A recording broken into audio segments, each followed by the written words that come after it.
তোমালোকৰ ডিষ্ট্ৰিক্টসমূহত এতিয়া ইনগ্ৰেশ্যন প্ৰগ্ৰেমবোৰ হৈ আছে। আজি বিশ্বনাথ, হোজাই আৰু নগাঁও ডিষ্ট্ৰিক্টত ইনগ্ৰেশ্যন প্ৰগ্ৰেম হৈ আছে। আৰু যিমানকেইখন ডিষ্ট্ৰিক্টত এতিয়ালৈকে ইনগ্ৰেশ্যন প্ৰগ্ৰেম হৈ গ'ল, বেছিভাগ ডিষ্ট্ৰিক্টৰে এতিয়া ইনগ্ৰেশ্যন প্ৰগ্ৰেমটো হৈ গ'ল। আৰু তোমালোকে সকলোৱে জানা যে যিকেইখন ডিষ্ট্ৰিক্টত এতিয়া ইনগ্ৰেশ্যন প্ৰগ্ৰেম হৈ গ'ল, সেই ডিষ্ট্ৰিক্টৰ ছাত্ৰ ছাত্ৰীসকলে ষ্টুডেণ্টবিলাকেতো গম পোৱাই যে সকলো ছাত্ৰ ছাত্ৰীকে সেইদিনাখন যোনখন হাই ছেকেণ্ডেৰী তোমালোকৰ এইচ স্কুটি, সেই এইচ স্কুটিখন সকলো ষ্টুডেণ্টকে প্ৰদান কৰা নাই। কেইজনমান ষ্টুডেণ্টক যোনখন এপ্ৰিচিয়েশ্যন চাৰ্টিফিকেটখন প্ৰদান কৰি কেইজনমান ষ্টুডেণ্টক সেইদিনাখন তোমালোকৰ এই স্কুটিসমূহ প্ৰদান কৰিছিল। সকলো ষ্টুডেণ্টকে প্ৰদান কৰা নাই, এইটো তোমালোকে সকলোৱে জানা। তাৰ ভিতৰতে কিছুমান ছাত্ৰ ছাত্ৰীয়ে কি হয়, যোনখন এপ্ৰিচিয়েশ্যন চাৰ্টিফিকেট, সেই এপ্ৰিচিয়েশ্যন চাৰ্টিফিকেটখন পাইছে। আৰু বহুতো ছাত্ৰ ছাত্ৰীয়ে মানে যোনকেইখন ডিষ্ট্ৰিক্টত এতিয়ালৈকে ইনগ্ৰেশ্যন প্ৰগ্ৰেম হৈ গ'ল, সেই ডিষ্ট্ৰিক্টৰ বহুতো ছাত্ৰ ছাত্ৰীয়ে এতিয়া যোনখন appreciation certificate doctor Banikanta Kakati merit award, এই চাৰ্টিফিকেটখন সকলো ষ্টুডেণ্টে পোৱা নাই। এতিয়া কি হয়, তোমালোকে ভাবি আছা এইচ স্কুটিসমূহ আমি কেতিয়া লাভ কৰিম, এই বিষয়ে আলোচনা কৰিম তোমালোকক। মানে তোমালোকে এইচ স্কুটিসমূহ কি প্ৰচেছত লাভ কৰিবা তাৰ বিষয়ে আলোচনা কৰিম। তোমালোকে যদি চেনেলটোলৈ নতুনকৈ আহিছে তেন্তে সকলোৱে চেনেলটো ছাবস্ক্ৰাইব কৰি ৰাখিবা। আৰু যদি ভিডিঅ'টো ভাল লাগে তেন্তে সকলোৱে এই ভিডিঅ'টোত লাইক এটা কৰি দিবা। তোমালোকৰ এতিয়া যিমানকেইখন ডিষ্ট্ৰিক্টত তোমালোকৰ ইনগ্ৰেশ্যন প্ৰগ্ৰেমটো হৈ গ'ল, সেই ইনগ্ৰেশ্যন প্ৰগ্ৰেমটো হৈ যোৱা সেই ডিষ্ট্ৰিক্টসমূহৰ বহুতো ছাত্ৰ ছাত্ৰীৰ ডিলাৰৰ পৰা কোনো ধৰণৰ কল মেছেজ অহা নাই। আৰু বহুতো ছাত্ৰ ছাত্ৰীয়ে এপ্ৰিচিয়েশ্যন চাৰ্টিফিকেটখন পোৱা নাই, ডক্টৰ বাণীকান্ত কাকতি চাৰ্টিফিকেটখন পোৱা নাই। তাৰ ভিতৰতে কিছুমান ছাত্ৰ ছাত্ৰীয়ে এপ্ৰিচিয়েশ্যন চাৰ্টিফিকেটখন পাইছে।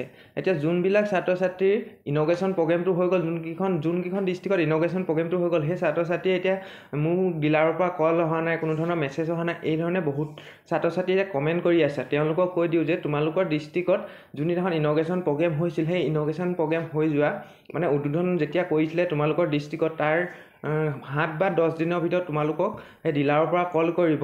আৰু তোমালোকক ডিলাৰৰ পৰা যেতিয়া কল কৰিব, আৰু কি হয়, যোনখন এপ্ৰিচিয়েশ্যন, যিসকল ছাত্ৰ ছাত্ৰী এতিয়ালৈকে এপ্ৰিচিয়েশ্যন চাৰ্টিফিকেটখন পোৱা নাই, তোমালোকৰ যোনখন লিষ্ট দিছিল, সেই লিষ্টখনত তোমালোকৰ তাত দিয়া আছে যে ৰাইট ছাইডে দিয়া আছে তোমালোকৰ কণ্টেক্ট নাম্বাৰ আৰু কোন ডিষ্ট্ৰিক্টত তোমালোকে এপ্ৰিচিয়েশ্যন চাৰ্টিফিকেটখন পাবা সেইটো দিয়া আছে। তোমালোকে তাত কণ্টেক্ট কৰি পিনে চাই ল'ব পাৰিবা, মানে যোনবিলাক ছাত্ৰ ছাত্ৰীয়ে এপ্ৰিচিয়েশ্যন চাৰ্টিফিকেটখন পোৱা নাই।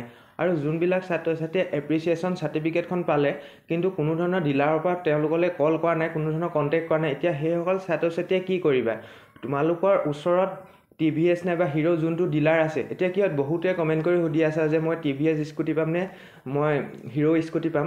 তোমালোকক কৈ দিওঁ, তোমালোকৰ ডিষ্ট্ৰিক্টত যোনটো স্কুটি আছে, তোমালোকৰ ডিষ্ট্ৰিক্টত যোন স্কুটি আছে, এতিয়া TVS ডিলাৰে হ'ব পাৰে নাইবা হিৰো ডিলাৰে হ'ব পাৰে। তোমালোকৰ ডিষ্ট্ৰিক্টত যোনটো ডিলাৰ আছে সেই ডিলাৰৰ ওপৰত ভিত্তি কৰিয়ে তোমালোকৰ স্কুটিসমূহ প্ৰদান কৰিব।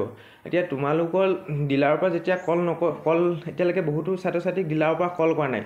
তোমালোকৰ কি হয়, তোমালোকে লগৰ ছাত্ৰ ছাত্ৰীসকলক তোমালোকৰ লগৰবোৰক কণ্টেক্ট কৰি সুধি থাকিবা যে তহঁতক ডিলাৰৰ পৰা কল কৰিছে নেকি। তোমালোকৰ যদি নাই কৰা, তোমালোকৰ যদি ডিলাৰৰ পৰা নাই কৰা তেন্তে তোমালোকৰ 7 বা 10 দিনৰ ভিতৰত তোমালোকক ডিলাৰৰ পৰা কল কৰিব। আৰু তোমালোকক যোনবিলাক ছাত্ৰ ছাত্ৰীয়ে এপ্ৰিচিয়েশ্যন চাৰ্টিফিকেটখন পালা, সেই ছাত্ৰ ছাত্ৰীসকলক ডিলাৰৰ পৰা কল কৰিব, ডিলাৰৰ পৰা কণ্টেক্ট কৰি সুধিব যে তোমালোকৰ যোনটো ফোন নাম্বাৰ দিছিলা তাতে এটা OTP পঠাব। সেই OTPটো তোমালোকৰ ৰেজিষ্ট্ৰেশ্যন আৰু RC কাৰণে এটা OTP বিচাৰিব। সেই OTPটো তোমালোকে সেই ডিলাৰক দিব লাগিব। সেই তোমালোকৰ ডিলাৰৰ পৰা 2বাৰ বা 3বাৰে কল কৰিব, সেইটো ইম্পৰ্টেণ্ট কল হয়, তোমালোকে ৰিচিভ কৰিবা। তোমালোকৰ মোবাইললৈ এটা OTP পঠাব, সেই OTPটো তোমালোকে সেই ডিলাৰৰ কৰ্তৃপক্ষসকলক তোমালোকে সেই OTPটো দিব লাগিব। সেই OTPটো দিয়াৰ পাছত তোমালোকৰ কেইদিনমানৰ পিছত আকৌ ডিলাৰৰ পৰা পুনৰ কল কৰিব তোমালোকৰ স্কুটিখন ৰিচিভ কৰিবৰ কাৰণে। প্ৰথম তোমালোকক ডিলাৰৰ পৰা OTP পঠাব তোমালোকৰ ৰেজিষ্ট্ৰেশ্যন মোবাইল নাম্বাৰটোত, আৰু সেই OTPটো দিয়াৰ পাছত তোমালোকক OTPটো সেই ডিলাৰৰ কৰ্তৃপক্ষক দিব লাগিব। তাৰপাছত পুনৰ কেইদিনমানৰ পিছত তোমালোকক ডিলাৰৰ পৰা আকৌ কল কৰিব স্কুটিখন ৰিচিভ কৰিবৰ কাৰণে। এই প্ৰচেছত তোমালোকে HS স্কুটিসমূহ লাভ কৰিবা। ডকুমেণ্টৰ ক্ষেত্ৰত যদি চাবলৈ যাওঁ, তোমালোকে ডিলাৰত গৈ পিনে ডকুমেণ্টসমূহ ছাবমিট কৰিব লাগিব। তোমালোকৰ এতিয়া ডকুমেণ্ট কি লাগিব তোমালোকেতো সকলোৱে জানা। তোমালোকৰ ৰেজিষ্ট্ৰেশ্যনখন লাগিব, এডমিট কাৰ্ড লাগিব, চাৰ্টিফিকেট লাগিব, মাৰ্কশ্বিট লাগিব, ভোটাৰ ID লাগিব, পেন কাৰ্ড লাগিব। লগতে তোমালোকৰ এতিয়া নতুনকৈ কি বিচাৰিছে, তোমালোকে কলেজ প্ৰুফ হিচাপে এখন চাৰ্টিফিকেট দিয়া হয়, সেই চাৰ্টিফিকেটখন তোমালোকৰ বিভিন্ন ডিষ্ট্ৰিক্টত সেই চাৰ্টিফিকেটখন বিচাৰিছে। কাৰণ এই বছৰ ঘোষণা কৰিছে যে হিমন্ত বিশ্ব শৰ্মাই ঘোষণা কৰিছে যে 12 পাছ কৰি কণ্টিনিউ পঢ়িব লাগিব, কলেজত এডমিশ্যন ল'ব লাগিব, তেতিয়াহে HS স্কুটিসমূহ লাভ কৰিবা। কোচিং কৰি থকা ছাত্ৰ ছাত্ৰীসকলে HS স্কুটি লাভ নকৰে, লগতে বহিৰাজ্যত পঢ়ি থকা ছাত্ৰ ছাত্ৰীসকলেও HS স্কুটি লাভ নকৰে। সেইবাবে তোমালোকৰ ডকুমেণ্ট যেতিয়া ভেৰিফিকেশ্যন কৰিবলৈ যাবা, তেতিয়া তোমালোকক কলেজ প্ৰুফ হিচাপে তোমালোকে এডমিশ্যন লৈছা সেই প্ৰুফ হিচাপে এখন চাৰ্টিফিকেট বিচাৰিব এইসমূহ ডকুমেণ্ট লৈ তোমালোকে ডিলাৰত গৈ পিনে ডকুমেণ্টসমূহ ভেৰিফিকেশ্যন কৰিব লাগিব এইদৰে ভেৰিফিকেশ্যন কৰাৰ পাছত তোমালোকে ডিলাৰৰ পৰা এখন ফৰ্ম দিব সেই ফৰ্মখন ফিল আপ কৰি তোমালোকে তাত ছাবমিট কৰিব লাগিব এতিয়া বহুত ছাত্ৰ ছাত্ৰীয়ে সুধি আছে যে ডিলাৰত গৈ পিনে কিবা পইচা দিব লাগিব নেকি এইধৰণে বহুতো ছাত্ৰ ছাত্ৰীয়ে সুধি আছে তোমালোকে ডিলাৰত কোনো ধৰণৰ তোমালোকে পইচা পে' কৰিব নালাগে হেলমেট হৈ গ'ল বিভিন্ন ধৰণৰ বস্তু যদি কিবা বেলেগ লগোৱা তোমালোকে ওপৰেঞ্চি তোমালোকে যদি বেলেগ কিবা বস্তু লগোৱা তেতিয়া সেই পইচাটো দিব লাগিব বেলেগ তোমালোকে সেই ডিলাৰত গৈ কোনো ধৰণৰ পইচা পে' কৰিব নালাগে আজি তোমালোকৰ বিশ্বনাথ হোজাই আৰু নগাঁও ডিষ্ট্ৰিক্টত ইনগ্ৰেশ্যন প্ৰগ্ৰেম হৈ আছে আৰু যোনকেইখন ডিষ্ট্ৰিক্টত এতিয়ালৈকে ইনগ্ৰেশ্যন প্ৰগ্ৰেম হৈ গ'ল সেই ডিষ্ট্ৰিক্টৰ ছাত্ৰ ছাত্ৰীসকলে doctor Banikanta Kakati merit award এই চাৰ্টিফিকেটখন পালানে নাই তোমালোকে তলত কমেণ্ট কৰিবলৈ নাপাহৰিবা আৰু তোমালোকৰ যোনকেইখন ডিষ্ট্ৰিক্টত এতিয়ালৈকে ইনগ্ৰেশ্যন প্ৰগ্ৰেম হৈ গ'ল